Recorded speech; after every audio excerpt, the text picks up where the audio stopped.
Some mysteries arrive not with a bang, but a whisper.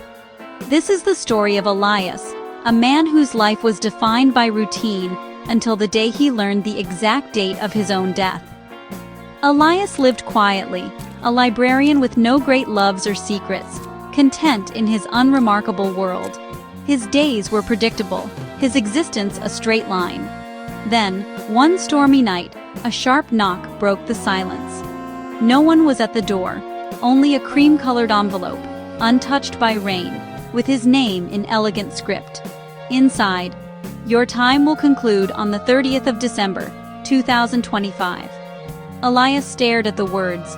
Today was that very day. A cold dread crept in. He checked the calendar. December 30th. He laughed nervously.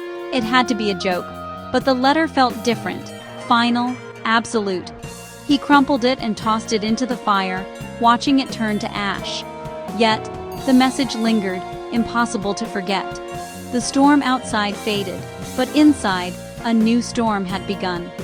Elias's world, once safe and small, suddenly felt fragile. He tried to dismiss it, but the certainty of the letter haunted him. The ordinary had become extraordinary, and nothing would ever be the same. That night, Elias lay awake, the words echoing in his mind. He wondered, what if it was true? What would he do with the time he had left? The answer would change everything. Disbelief shielded Elias for days. He clung to routine, but the letter's date haunted him. Odd coincidences began. A broken clock chimed at the hour he received the letter. Strangers spoke of endings. The date appeared everywhere. He told himself it was all in his head, but the feeling of being watched grew. 1 week before the date, a car nearly hit him, missing by inches. He realized he wasn't meant to die yet. The letter was a countdown. That night, fear gave way to acceptance. If his days were numbered, how would he spend them? For the first time, Elias chose to live, not just exist. He decided to break free from habit and make his final days meaningful. The shield of disbelief shattered, replaced by a sense of purpose. He would not let his life slip by unnoticed. The universe had given him a deadline, and a chance. Elias resolved to change, starting now. He would seek connection, forgiveness, and joy. The countdown had become a call to action.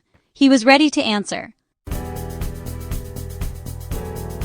With time running out, Elias acted. He apologized to an old neighbor, mending a years-old rift.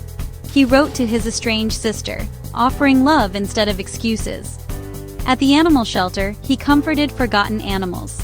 Each act of kindness colored his once pale life. He noticed beauty in small things. Coffee's taste, sunlight on snow, laughter in the park. The world felt new, vibrant. Fear faded, replaced by peace. He gave away his savings to a family in need. On his last evening, he read poetry aloud at the library, his voice alive with warmth. In a few days, he lived more fully than in 50 years. He was no longer running from death, but embracing life. The journey had transformed him. Elias was finally alive. December 30th dawned with gentle snowfall. Elias awoke calm, grateful, and at peace. He watched the sunrise, savoring the beauty outside his window. He thought of those he'd touched, his neighbor, his sister, strangers. He realized he hadn't built monuments, but he'd made a difference. That was enough. He sat in his favorite chair, listening to the world's quiet rhythms. He was ready, unafraid. The hours passed. Nothing happened. The day ended, and Elias remained. The prophecy had not come true, or had it? The man he once was had vanished. A new Elias had been born. As dusk fell, another knock sounded. Another envelope waited, this time an explanation. "Congratulations," it read. "Today, your old life has ended." The date was not a prediction, but an invitation to be reborn. Elias smiled. It was never a prank, but a gift. His home felt different. A starting point, not a refuge. The fear was gone, replaced by freedom. He was transformed. Elias's story is ours. We all live on borrowed time, building walls of habit. True living is not about avoiding the end, but embracing the time we have. Forgiveness, kindness, and joy make life meaningful. The question remains: what part of you must die so you can truly live? Elias found his answer. Will you find yours?